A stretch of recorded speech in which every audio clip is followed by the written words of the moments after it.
Hello, and welcome to the Author Roundup, a special segment of the Book Connection Show where we meet up and coming indie authors and talk to them about their recently released books.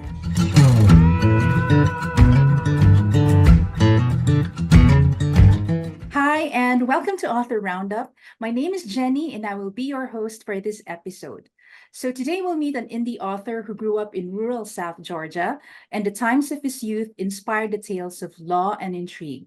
He grew up on a farm in his early years in a home with outdoor plumbing. He and his family then moved to a small town in South Georgia, full of characters and stories of eccentrics. He had a love of journalism and started a local newspaper in South Georgia with a high school friend. He then went to undergraduate and law school at Mercer University in classic Macon, Georgia. He went on to practice in Atlanta and around the country in the defense of high exposure civil cases. He founded a full service law firm with a national reach, spending a considerable amount of time in the courtrooms around the country trying cases. He serves as national counsel for a number of clients. Part of his practice deals with international matters, which has led to him serving as honorary consul for the country of Georgia. So let's all welcome the author of Gnats, Humidity, and Murder, Everette Hall. Hi, Well, Everett. So nice to have you join us. hey, thank you. I appreciate the opportunity to join you. I'm excited to talk to you about your book. I understand it's just been out for a couple of months, right? Can you tell Actually, us? about a month so far, so we're pretty excited. Yes, we're pretty early. So tell me about your book. Sure, it's a story set in the 1970s of a young man who was a lawyer in Atlanta, had his first job and married into a pretty well-to-do family in Atlanta, but wanted to make it on his own. So Mhm. moved to South Georgia to work with a prestigious state senator who had a law firm there and found himself caught up, first of all, into his wife certainly wasn't happy with going to rural South Georgia from Atlanta, Mhm. being a debutante and those things. Mhm. But he wanted to, like I say, make his own pathway. And they both found a lot of intrigue and different ideas down south than what they thought they were going to find. Mhm. Okay, so it's very close to what you actually do since you're also a lawyer, It right? is. I'm a lawyer, so I've been practicing, law for a number of years, and I am able to put into the story some of the legal procedures. It's always frustrating as a lawyer when you watch a legal show and it's not procedurally accurate. So at least I've done my best to try to keep procedurally accurate. But these are really stories from the 1970s. Some of the description and the stories and ideas, and so it deals with that unique perspective of that unique time. So would you say that your work or perhaps, memories of your childhood inspired the idea for your book? Or is It there did along, I've always wanted to do a novel. And frankly, I had a friend who sort of lived this story of Jack Sutton, not totally, but he had went from Mhm. Atlanta to South Georgia to practice. And he used to tell stories about how his South Georgia life was. So he and I sat down and I interviewed him and went through and tried to weave some of those stories into the book along with the plots that we developed. Yeah. So something interesting about your book would be the title. I understand it's called Gnats, Humidity, and Murder. So what made you come up with the title and how is it interwoven into your story or, yeah, the book itself? Sure. If you're down south of Macon, north of Tallahassee, you're in the Nat zone, which is the old Piedmont, below the Piedmont region. Mhm. And gnats are very irritating, and one of the issues there. And along with, you run in the south, you'll run anywhere from 95 to 90 to Mhm. 95% humidity. Mhm. So it just kind of sets the tone for people. It sets an environment. And so I thought it would be very descriptive and unique for this area and this period. And it Mhm. fits in just because they're living in that circumstance. And especially with the characters coming from Atlanta down to South Georgia, where they're not used to that in the level it is. So it sort of that frustration adds a little bit of humor into the book. So it gives you an idea about, it takes you into the setting of the book. It's like what you said. Exactly. Yeah. Okay. I'm just curious how long it took you to finish this book. It's interesting. I started it about 3 or 4 years ago. Mhm. But when I did it, really three books jumped into my head. And Mhm. so I worked on this one and the other two at the same time.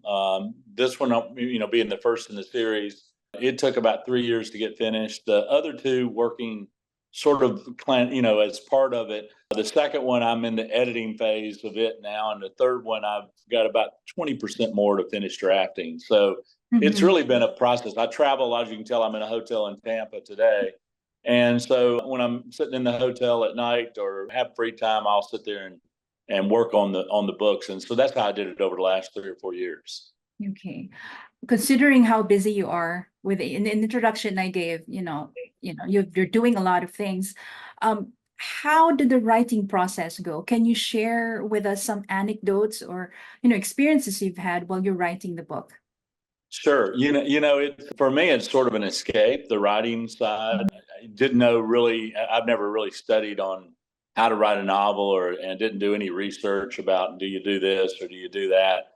For me, it was one of those things, the ideas just came into my head. And so I just sit down and started going through. It took different turns from times. I thought the book was going one way, especially this first book, Gnats, Humidity, and Murder. The person that ends up being the protagonist. I wasn't sure that was going to be it at the start. And it was just as the characters developed, it just seemed like something he would do, or she would do. So to leave mystery out there. And so that kind of led the process. And it was interesting to me how it kind of takes the story takes a life of its own. It kind of Mhm. guides you which way you're going to go. And that's what led to the three books because it just kept calling out, well, we're going to do this too. And that doesn't fit here. So we got to do it somewhere else.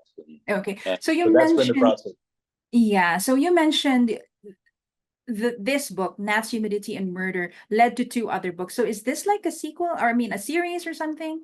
Yeah, it's a series written generally at the same time. Like I say, I finished Nats, Humidity, and Murder first, and the next one follows about a year later in the Oh, same little town in Georgia, and the next one's about a year after that when they move from that same town back to Atlanta and back into the Atlanta Society, and happens to be a murder up there. So okay. Right. So same, more or less, it's going to be the same setting for the next two books, but is it going to involve the same characters, or are we going to be expecting different characters this time? the second one is in the same area, and so it'll be a continuation of the same characters. There's a Okay. few people added to change up the story plot and go through. And the second one, the two main characters are the same, and a couple of the tangential characters, but it all moves back to Atlanta, and there's a whole new set of characters of Atlanta. And looking at and reviewing Atlanta in the 1970s and I like to put in some, historical and local description and understanding of the scenery, so you get a real view of what Atlanta was like in the mid 1970s.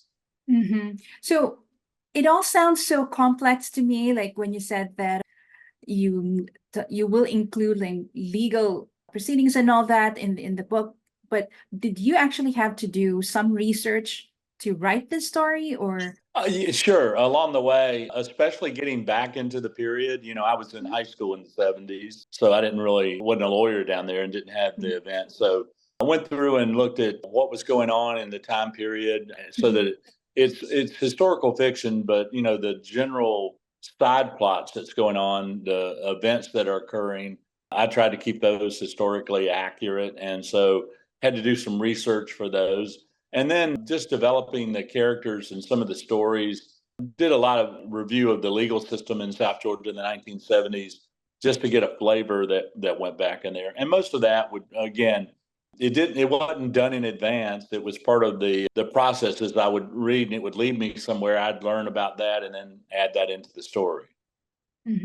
For the characters as well, like how did you do their character development? Same way, I had in my mind for the main characters, both the antagonist, protagonist, going through, I had in my mind what I wanted them to be like. And they actually, as I said, the antagonist changed significantly in terms of their character. The main characters, the two protagonists, mainly stayed the same. The sort of the stars of the book, but they developed, I think, differently. And that I tried to develop a little bit more humor with them and try to put more personal drama. They have personal issues going on while the story is existing, and that a couple of newlyweds moving from Atlanta down to rural South Georgia would face. So I kind of put all of that in to develop both their relationship together, their background, and the frustrations that putting those two backgrounds together can cause. Mm-hmm. Yeah. So it sounds like you had a lot of fun. Can you tell us about the fun part that you had when you were writing the book? Oh, I really enjoyed it. It was some of the stories of South Georgia. It's a sort of a thriller mystery, but Mhm. there's a significant amount of humor that comes in out of the stories that most of them are based on 90% truth of what was going on in the period of time. The names and facts have been changed to protect the innocent, so to speak. But Yeah. it was just real funny stories. There's a story in there about a contesting of a will that's sort of a Mhm. side legal issue as the character plots are developing. And it's just hilarious and it's a true story in terms of the gist of it. And it's hilarious how things were. It was so different than, our 15-second news cycle lifestyle now, where people actually, when in court was held a couple times a year and people would dress up and go into court and sit and watch it as theater. And it was theater. So it's a lot of that to kind of entertain you as you go through the plot. Mhm. So some of us who were not yet aware of what happened during that time would get a glimpse of, these events that are somehow similar to what actually took place, Yeah, I right? think you'll first of all, in the conceptual side of the period, I think you learn a lot are reminded a lot about what the 1970s were like, and Mhm. get to see those. Then you do get to see what day to day life was like in that period of time, both in the legal system and just in the community. Everything from the gossipy sewing club to it's a small town. And so all those things that come along with a rural small town, everybody knows you. Okay, so writing, as we all know, is not just all fun. There are challenges along the way. How about the challenges that you've had? Can you share to us some of those challenges? Always, you want to find time, and one of the key things is you sit down and you get started and you get on a roll and you have to quit and you don't want to quit, but Mm. I'm doing it while I'm doing other work, so I have to quit and get back to my other work, and that throws you off a little bit. But it's really an escape when you get in and you get started with it and you get going. I never really had any writer's block. It was really as you sit down and went taking time, and once the story got flowing, it just kind of flew by in terms Mhm. of the time. But you had to call a stop, and then you have to come back and get started again. Put yourself back in that mindset of starting again. And I Mhm. think probably doing it the way I did it, where you don't really lay out a timeline and you don't lay out I didn't have an outline or a timeline Mhm. or a set of characters. So I had to go back on the subsequent drafts, going back and just connect things temporally in terms of time so that it all fit together and I didn't have any loose ends hanging out there. That was probably the most frustrating part, is being sure everything connected as you went through. Yeah. So when you were like, putting everything together, right? That was because you have to make sure that everything's consistent and all that. Like there are no loose Yeah. ends. Yeah. Yeah, Okay. when you're writing over that period of time, 3 or 4 years, and and with the book, as I said, it developed as it went along. So I'd be starting down one pathway, and then the Mhm. story would tell me, no, turn here. So then I had to go back and make sure that that was consistent with where I'd been up to that point. Yeah. You kind of head in one direction, you change direction, so you want to go make sure you're on the right path. Yeah, especially since your book is a suspense thriller. So it's like you've said, it didn't start out the way you planned it to be. Like the antagonist changed along the way and all that. So yeah, I could understand that. Did you set a timeline for yourself? Like, Everett, I would need to finish this by the end of this year or something, considering how busy you are. No, not the first couple of years, but the last 6 or 7 months, I could see the finish and see where it was going, and became excited about it. Mhm. I wanted to get it out this summer and go ahead and do it, and so we were fortunate to make that deadline a little bit. It made me structure what I was doing, and before it was sort of I wrote when I could, and the last 6 months I structured it a little more to go ahead and hit my gates on getting a finish. Mhm. I see. And now it's been out like for you've said over a month now. And I know Yep. that you've been receiving very good reviews from Amazon. Were you able to take a look at these reviews? And perhaps you can share us some of the most memorable or some of the most amazing reviews that you've received. Yeah, I really the only publicity at the start that I did was just send it out to all the connections I had through the legal world, and Mm-hmm. so we had the great news is a lot of folks bought it from a variety of different areas of the country and took time to do reviews, and it was the thing not having written a book before and not having had that kind of review. I mean, as a lawyer, you're always being critiqued one way or the other by somebody, be it a jury, a judge, or a client.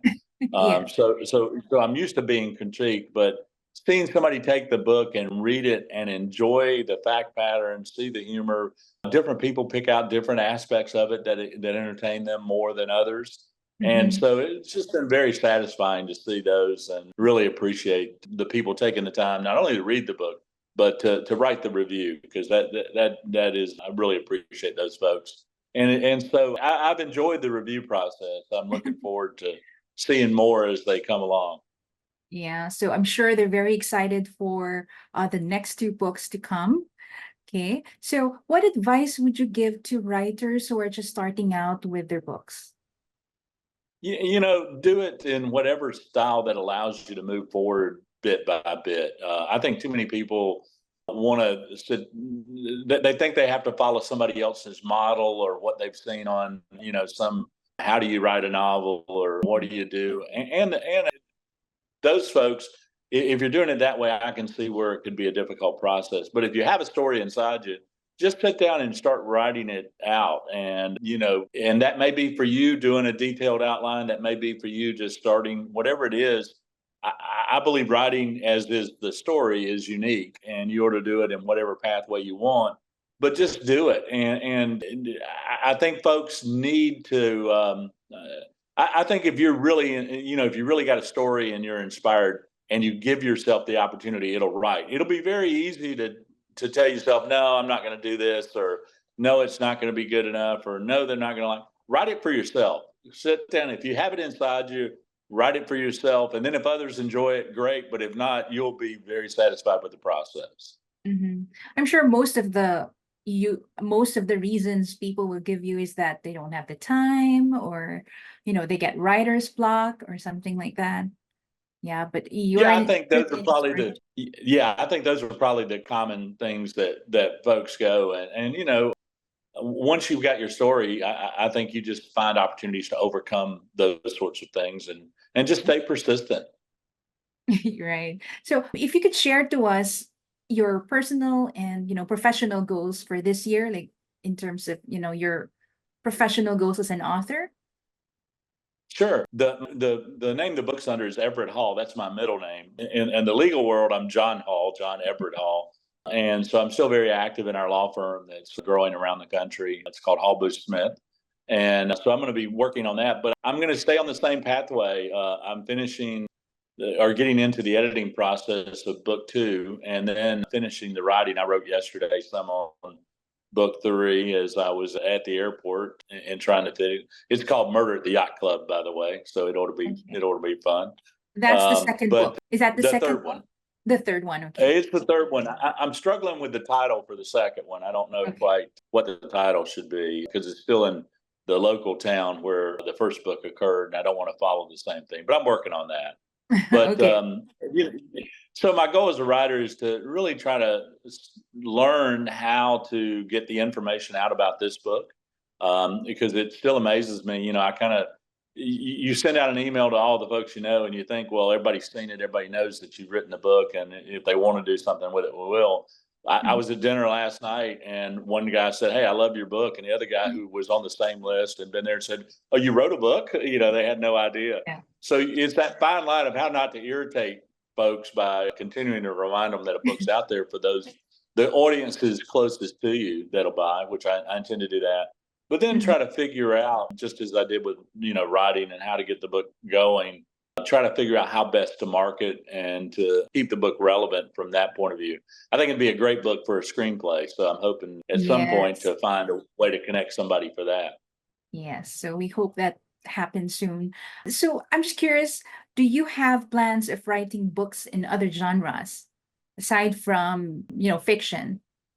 No, I think fiction will be where I stay. I was a history student in school, and I really, if I wasn't an attorney, I think I'd be a history professor. And Oh. so go and enjoy and teach history. But I'm really not. I like the idea of doing the historical fiction versus just doing the history side. So I think it'll stay in the fiction genre. I do think, already I'm thinking of some things, current points of view, take these characters and age them, Mhm. over time and work my way up to present day with it. So I'll have plenty to talk about. Oh, okay, so we're looking forward to that. And Everett, do you have a final message for our viewers and our listeners as well? No, thank you. I hope you'll check out the book. It's Gnats, Humidity, and Murder. And it's under Everette Hall is the author for it. Look for those. It's on Amazon and a bunch of other places. Mhm. You should be able to find it.